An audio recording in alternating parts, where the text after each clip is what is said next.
त्यों आज को खुशियों से मनाएं। एक औरत माँ बनने से पहले कई रिश्ते निभाती है। वो किसी की बेटी, किसी की बहन, किसी की पत्नी और कई अलग अलग रिश्ते। लेकिन इन सब रिश्तों से मैं ऊंचा तो नहीं कहूंगी, पर हाँ, प्यारा और अनोखा एक माँ और उसके बच्चे का होता है। उसी को लेकर 2-4 लाइन मैं कहना चाहती हूँ। माँ, आपने मुझे 9 महीने अपने कोख पर पाला है। मैं तो आपकी ही शरीर का अंग हूँ, तो गहरा क्यों ना हो हमारा रिश्ता।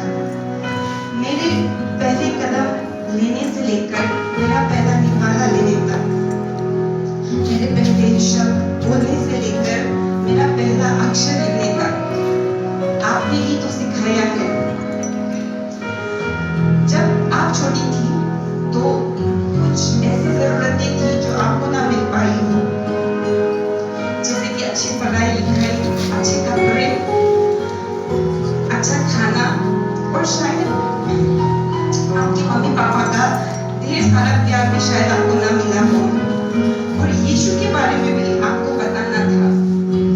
लेकिन जब आप माँ बनी और यीशु के बारे जाना, तो आपने ध्यान रखा कि जो सीख, जो प्यार, जो जरूरत की बाकी की चीजें आपको ना मिली हो, वो आपके बच्चे को मिले।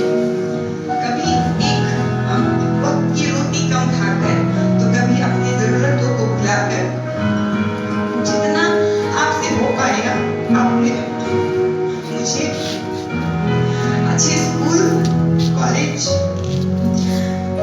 अच्छे कपड़े और अच्छे खाने का इंतजाम किया।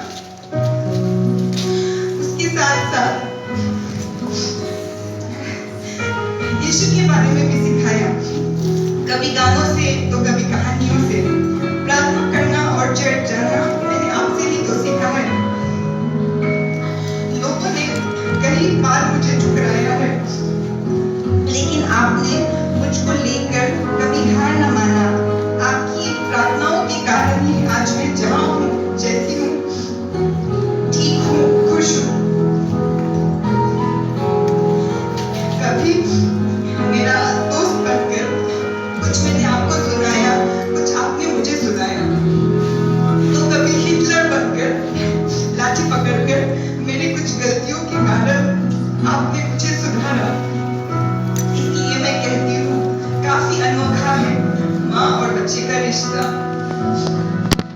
कभी प्यार तो कभी लड़ाई, पर आपकी ममता और चिंता मुझे लेकर कभी खत्म ना होगी। आदर और प्रणाम है आपको, आदर और प्रणाम है आपको। आपकी प्रार्थना, आपकी विश्वास, आपकी शक्ति, आपकी सहनशीलता, आपकी नम्रता और आपकी सीख को, आपके दिल में प्रभु और उसके लोगों के लिए जो प्यार है, वो सदा रहे, आत्मा में और सच्चाई में रहेगा। प्रभु आपको बीमारियों से दूर रखे, आशीषों से भरे, ताकत दे और खुशियों से। प्रभु की शांति आपके पास हो, यही मेरी प्रार्थना है। Thank you for your love, guidance and sacrifice. We love you. Happy mother's day.